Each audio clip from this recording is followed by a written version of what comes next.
5 overs, none for 81. It's obviously a good platform to go from. So,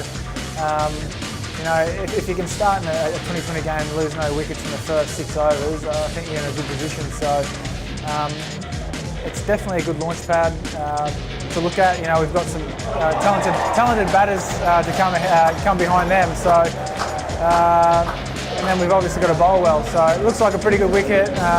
The guys are enjoying it. The crowd's getting right behind it, and hopefully we can build a big total. To be in this position now, where they can be finished on top or second, somewhere around there, it's obviously going to boost the guys. They're confident at the moment. They're enjoying their cricket. I think just having crowds like this definitely makes it more exciting for them. They're enjoying themselves, like I said, and I think it's only going to go forward from here on out.